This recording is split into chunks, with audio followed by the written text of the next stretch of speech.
एक दुल्हन शादी वाले दिन रूम में घुसते ही चीख उठी। उसे उम्मीद नहीं थी कि उसका पति आधा सांप और आधा इंसान होगा। वो आराम से बिस्तर पर लेटा हुआ है और अपनी नई दुल्हन को देख रहा है। जिया का मुंह खुला का खुला रह गया। वो पागलों की तरह भाग गई, लेकिन जैसे ही वो बाहर गई उसकी सासू माँ ने उसे रोक लिया। वो उसे जाने देने के लिए भीख मांगने लगी, लेकिन उसकी सास उसे जाने नहीं दे रही है। उसने कहा कि उसे खरीदा गया है। सास और ससुर ने मिलकर उसे उस कमरे में वापस धकेल दिया और वहाँ का दरवाजा भी बंद कर दिया। जिया हताश हो गई है और वो रो रो कर सो गई। इस समय एक सांप दानव फिर से बाहर निकल आया। वो अपनी पूंछ से जिया को सहला रहा है। जागने के बाद जिया चीखती चिल्लाती रही। जिया की चीख सुनकर सर्प दानव और अधिक उत्साहित हो गया। सांप दानव वही खड़ा रहा और उसे देखता रहा है। जिया ने सांप दानव को चूहे दानी से मारा। अनजाने में वो एक छोटे कमरे में घुस गई। उसे एक लोहे की छड़ मिली और उसने खिड़की खोलने की कोशिश की, लेकिन वहाँ से निकलना मुश्किल है। लेकिन सांप दानव अभी भी पीछा कर रहा है। जिया काफी मुश्किलों के बाद वहाँ से भाग गई और जाकर एक आदमी से टकरा गई। सांप अभी भी पीछा कर रहा है। सांप को देखकर भीड़ वहाँ से भाग गई। बस 2 गांव वाले उससे लड़ने की कोशिश करते हैं, लेकिन सांप दानव ने उसे वहीं मार डाला। सांप दानव को भगाने के लिए गांव वाले ने एक मशाल उठाई।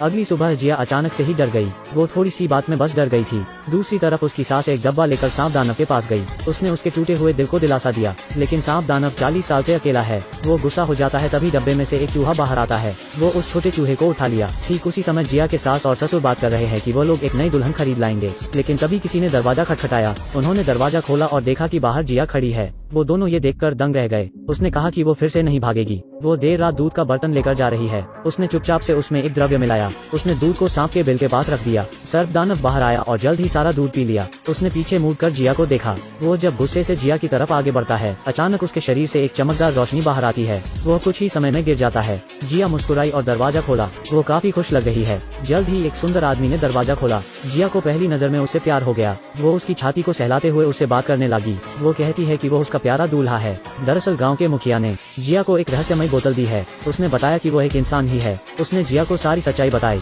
एक बार एक सर्प दानव था जो चाहता था लोग उसे हमेशा प्यार करें। उसने एक शादी को भंग किया। तभी दूल्हे ने उस पर हमला करने के लिए लाठी उठाई, लेकिन सांप ने उनका पीछा नहीं छोड़ा। उसने उस औरत को काट लिया और उसका बच्चा सांप दानव बन गया। गांव के मुखिया ने जिया को बताया कि सांप दानव के श्राप हटने के बाद खूब सारा धन मिलेगा। अगले दिन जिया अपने ससुराल में रहती है। वो दोनों एक दूसरे की तरफ देखते हैं। वो अपने बेटे के लिए भोजन लेकर आई है। जिया डर जाती है और डब्बा लेकर कमरे में घुस जाती है, और जैसे ही वो अंदर घुसती है सर्प दानव उसको जकड़ लेता है। वो जानता था कि उसके साथ छल किया गया है। वो जिया को मारना चाहता है, लेकिन वो द्रव्य के असर के कारण बेहोश होकर गिर जाता है। जिया ने चुपचाप से सांप की खाल जला दी है। इसे सासू माँ ने भी देख लिया। उसने पिछली रात रखा दूध का पतीला भी देखा। उसे कुछ शक हुआ। वो सोचती है कि जिया ने उसके बेटे को मारने की कोशिश की होगी। वो फिर से उसके दूध के बर्तन में द्रव्य मिला देती है और सांप दानव वो दूध पी लेता है और सुंदर इंसान बन जाता है। दोनों एक दूसरे को प्यार करते हैं। तभी सासू माँ अंदर आ जाती है। दोनों ने अपने बेटे को कहीं ऐसे नहीं देखा है। उन दोनों को समझ ही नहीं कि आया कि वो उनका ही बेटा है। सास ने अपनी बहू को जमकर खरी खोटी सुनाई। वो कहती है कि वो नालायक बहू है।